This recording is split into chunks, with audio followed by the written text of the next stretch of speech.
So hi guys! Welcome back again to my channel. It's me, John Elsunga, of course. So for today's vlog, another informative vlog na naman ang aking i-share sa inyo. And this time, it's all about GSIS Appear o yung Annual Pensioners Information Revalidation. Para sa mga first-timer na pensioner na GSIS, para sa inyo to. At yung mga matatagal na rin mga pensions na may mga questions pa regarding dito sa Appear, sasagutin po natin yan through this vlog. So, before that guys, disclaimer lang, I am not affiliated with any GSIS branch. Hindi po ako staff na GSIS. And hindi po ito paid advertisement. So, I'm just happy and gusto ko lang i-share sa inyo lahat ng mga natutunan ko as per experience regarding sa Appear. Kasi to give you background guys, bago ako magsimula ng aking vlog, para lang may idea kayo kung tama ba itong mga pinagsasabi ko. Yung father ko kasi, GSIS pensioner siya, mula nung 60 years old siya hanggang sa ma-deceased na siya. Nung na-deceased na siya or nung nawala na siya, yung pension niya is nalipat sa aking mother, which is yung kanyang dependent. So, ibig sabihin, yung pension niya is malilipat sa aking nanay na magiging pensioner na rin ng GSIS o yung tinatawag natin na surviving spouse. So, ibig sabihin sa kanya mapupunta yung mga pension niya. Pero, hindi po lahat makukuha ng buo. So, baka magtataka kayo, no? O, ganun po talaga ang mandate ng GSIS. Half lang talaga, 50% lang ng buong pension ng deceased pensioner ang makukuha po ng surviving spouse. So, ayan. Pero since pandemic, guys, kumbaga napag-iisipan ng GSIS na magkaroon na yung tinatawag natin na Appear online. So, ibig sabihin, hindi na siya face-to-face.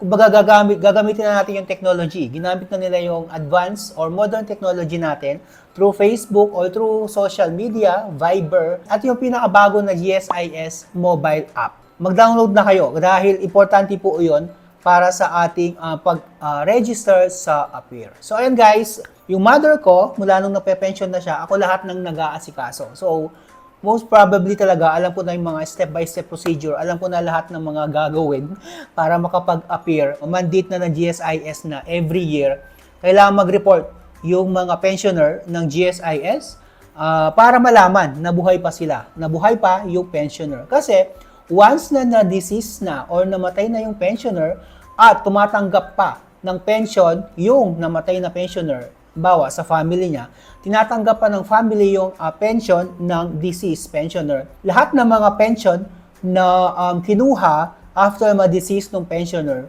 or kinuha ng family after ma-deceased ng pensioner is babayaran nyo siya. So, importante talaga na makapag-appear kayo or makapag-report kayo every year para malaman ng GSIS na kumbaga para continuous pa rin yung pension nyo. Kasi kapag hindi kayo nakakapag-report, kahit nabuhay pa yung pensioner at hindi kayo nakapag-appear o hindi kayo nakapag-report, ika-cut mismo ng GSIS ang inyong pension. Kada birthday ng pensioner or yung tinatawag natin na birth month, so halimbawa, yung mother ko kasi is September. September's yung kanyang birth month, and so kailangan siyang makapag-appear or makapag-report within the span of September 1 up to September 30.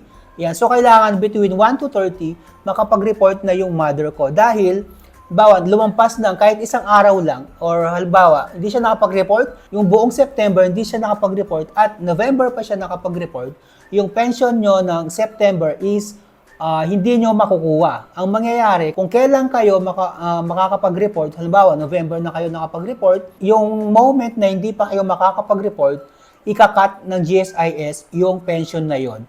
Kumbaga, ang mangyayari is may iipon lang yon.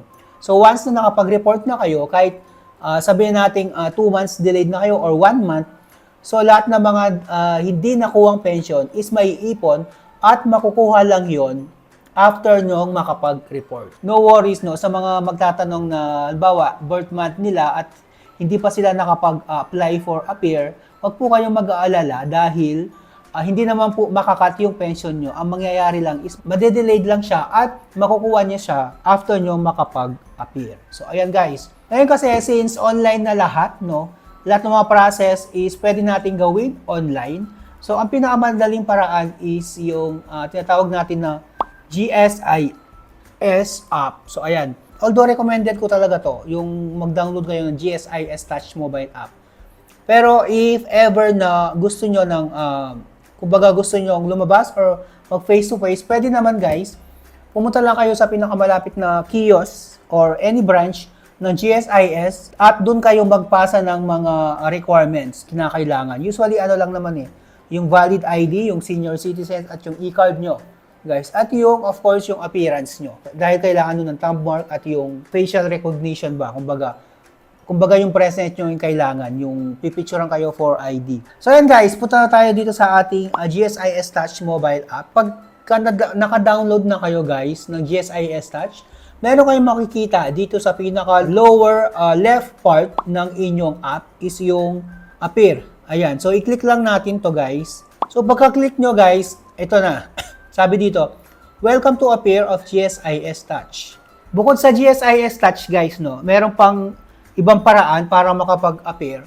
If gusto nyo naman yung video call or via Skype, Viber, Zoom, or FB Messenger, pwede rin naman yun.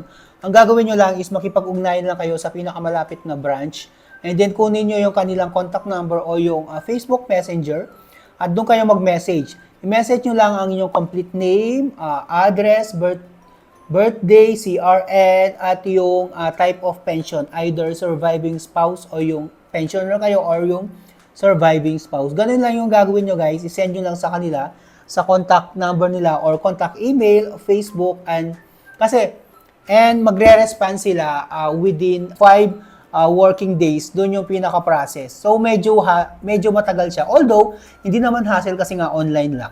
So, dito sa GSIS Touch, guys, ano lang talaga siya? More on, isang araw lang. Kasi ginawa ko na to sa mother ko. Nag-appear na siya through GSIS Touch app. Within the day, natapos na yung kanyang process ng pag-appear. Sinunod lang namin yung process dito sa GSIS Touch and then dito sa Proceed for Verification. So, kapag click yung Proceed for Verification, ayun na, lalabas na yung instruction kung paano nga ba mag-appear through GSIS Touch mobile app. So, ang importante lang naman guys is yung BP number at yung birthday. So, birthday, alam nyo naman yung birthday ng pensioner. If kayo ay surviving spouse, ang kukuhanan ng details dito sa GSIS Touch mobile app is yung mismong pensioner na. Yung mismong surviving spouse, hindi na yung deceased pensioner kasi nga, deceased na siya eh. So, kung at the present, at the moment, yung surviving spouse yung nagpe-pension, yun yung ilalagay nyong details kapag nag-apply kayo for appear sa online. Isa pa, sa mga magtatanong, ano nga ba yung BP number? Yung BP number, guys, pwede nyong makuha kapag kukontak kayo personally mismo sa GSIS branch. So, bibigay ko na lang yung mga contact number nila, dito. Ano naman to, guys? 24 hours a day, 7 days a week. So, kumbaga 24/7 yung function ng GSIS na bibigay ko sa inyo, yung contact number. So, pwede nyo silang kontakin at pwede nyo hingin sa kanila if hindi nyo alam yung BP number nyo. Bago kami nag-apply for appear, is kinontak muna namin yung mismong GSIS branch sa amin. At yun, tinanong namin yung BP number. So, pagkatanong namin guys, hihingan muna nila kayo ng information. Kailangan guys, kapag tumatawag kayo, yung mismong pensioner yung sasagot or yung mismong pensioner ang kakausap.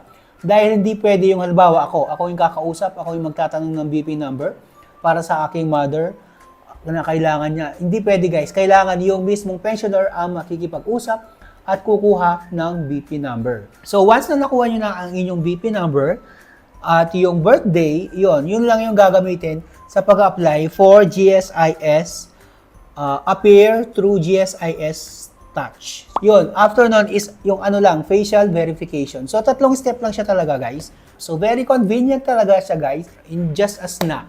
Sabi nga, di ba?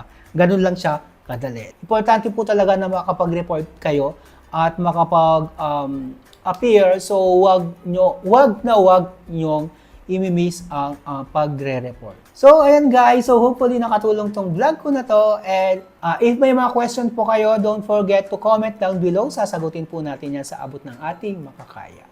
So yan na guys, if nakatulong tong vlog ko, don't forget to LSS, like, share, and subscribe. So thank you very much guys for watching and hope to see you again sa aking next video.